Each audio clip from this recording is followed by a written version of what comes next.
What's going on, ladies and gents? Today I'm going to show you a few tips that are going to help you in your journey on Planet Crafter. And the very first thing that we're going to go through is fabric. Now, we've got 15 fabric left. We have done our exoskeleton, our agility boots, jetpack, everything's up to tier, the highest tier that it can be. Because fabric doesn't respawn, and I have found no way yet to actually make fabric. So make sure what you do is you do all of your upgrades that you can. I think it's the agility boots that's going to cost you the most fabric at the very start, the tier 1 and tier 2. I'm pretty sure it is that cost fabric. There's also a couple of things you can build that will cost you fabric as well. So make sure that you've gone through and you've built everything you can using the fabric before you go and start actually doing things like building the furniture, the bed, the couches and stuff like that, because there is no way yet that I know of where we can actually get more fabric than what we can find from wreckages and in some chests around the actual world. The next thing that you need to do as well is when you're upgrading, so oxygen tank tier 1, tier 2, tier 3, same as the backpacks again with the agility boots and the exoskeleton, is you got to use those. So for tier 1 you build it, tier 2 you need tier 1, tier 3 and so on for all these parts. So make sure you don't destroy them.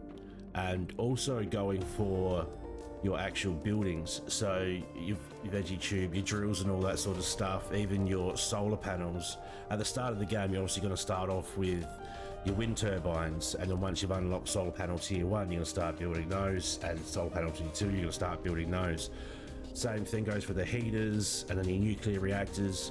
So what you want to do, like, so if we build a whole bunch of drill tier 1s and we unlock tier 2, we want to go through, build what we can with tier 2 but eliminate the tier 1s. And the reason why we want to do that is because if you look at the stats, so pressure for tier 1 is 0.2 and it costs 0.5 energy. Tier 1 produces 0.1 heat, 1.5 pressure, and it costs -5 on your energy. So for us to get the same result of what tier 1 is producing, tier 2 is producing to the tier 1, it's going to cost us more in the end in terms of not only our ingredients or resources that we use, but it's also going to cost us more energy to get the same effect. So once you start building tier 2, get rid of your tier 1s and just do the tier 2s. Once you've got the tier 3s, get rid of your tier 2s and do your tier 3s. And same thing again. Once you've got your tier 4 unlocked, this one's a bit tricky because it uses osmium, and we'll get into osmium a bit later. But once you can build your tier 4s, get rid of your tier 3s. The same goes for your solar panels. You can start getting rid of your solar panels once you've got your nuclear reactors. Nuclear fusion, again, this is something that we'll have to go through later, because nuclear fusion uses pulsar quartz, which you need zeolite for, and zeolite again is a resource that there is a finite amount, that is not unlimited, and I found no way to create it, and I don't think it respawns because I haven't seen it respawn yet. So once you get to the next tier, delete the previous tier and just build the next tier. Heaters, solar panels, nuclear reactors, drills, veggie tubes, build, delete, so on and so on. With ore extractors, again, it's the osmium is the big thing here. Because there is such a finite amount of osmium, you can build ore extractors, and I'll show you how much osmium I've got at the moment. So we've got 15, we've got 19, and we also have 4 ore extractors. And now the tier 1 ore extractors, we can't actually get any osmium from the caves or anything. We can't extract osmium and some of those higher tiers in the caves, we can't extract them yet. We can get iridium, we can get aluminium, titanium, iron and all that from the ore extractors, but we can't get the osmium. So build them as much as you want, but just when it comes to the fact that you unlocked the tier 2 extractors, which they're a fair way away to be unlocked, to be honest. We go to the blueprints. Where's extractor 2? We need to get it unlocks at 364.5 MPa, so we're not even there yet, and we've been playing this game for a fair while. So the reason why you got to be careful with the ore extractors is because of the osmium. I can go through and build a boatload more if I want, but I haven't yet because osmium is finite. So I'm trying not to spend, I'm trying to hang on to it as much as I possibly can, because I don't want to run out of it when it comes to building the things that I need. But you can also, if you go through and spend it all building just tier 1 ore extractors, use all your osmium and that you want to use, you will have to go through and delete them to get your osmium back to build tier 2s and stuff like that. So be careful with your osmium and your ore extractors, and make sure you don't start building them in caves where the osmium is, because you need tier 2 extractors to get osmium. The next point is build your base on the high ground. I've made this mistake because I didn't realize, but as you can see, you know, water fills up this whole entire area down here, and there's a few other areas where water does appear, like in the desert over there. There's some water. We've got a bunch of water over there as well near the aluminium fields.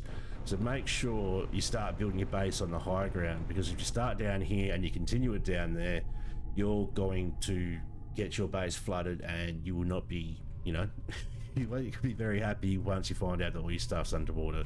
You can see I've got some of the old drills that we haven't gone through and started deleting yet, because we got stuff everywhere. We got drills and solar panels all over the map, and we got to eventually go through and delete them. We've gone over the osmium already. I'll just repeat that point again. Make sure you save your osmium and be very diligent with it. You can always delete the items or the buildings that you have done with osmium to get some back, but make sure that you do be very, very careful with it and realize where you've built things with it, so you can always come back to it. And the last point is the oxygen. When you're traveling around, especially early in game, you want to have at least 1 food, 2 oxygen, and 2 water, because you can end up, you know, finding a cave, going in there, exploring, swapping, you know, you might have some iron and titanium, but you found some iridium, or you found some osmium or something like that, and you want to, you know, swap it around, and that your oxygen can end up running out a lot faster than what you think it will. We've got the highest tier oxygen tank now, and I'm still finding myself running out of oxygen just through exploring, gathering resources and stuff like that. So make sure, as a bare minimum, you always have at least 1 food. I've got the beans. You know, you get the food packs and that early in the game. They're all gone for me now. I'm just running off of food. So make sure that you have beans, because they restore the most. And you don't want to use mushrooms, because mushrooms are used for some of the higher end recipes that you're going to be doing later on in the game. So try and build up your mushroom stash. You want 2 oxygens and the 2 waters. That's the best. For me, the best minimum that you're going to have. Later in the game, you can actually unlock something so you can drink directly from lakes, so that might eliminate carrying the water out.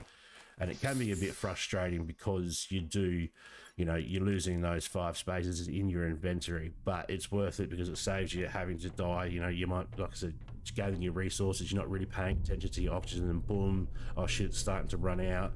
Now I'm going to have to run back to the base. You might not make it, and you're going to die. But you can go pick up, obviously, the stuff you had, but it's just a bit annoying. The only other way around that is to build, you know, you just do a living compartment and a door, and you dot them around the map. So, you know, you run from your main base, go as far as you can, build a living compartment and a living compartment door, go in it, get your oxygen back. But again, you still need to carry food and water.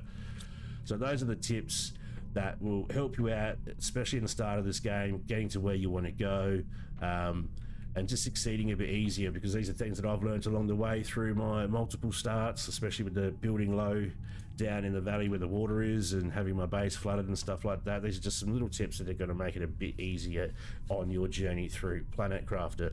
As always, thank you for watching. Leave a like and subscribe if you can, that would be amazing, and I'll catch you guys in the next video. Till then, peace out.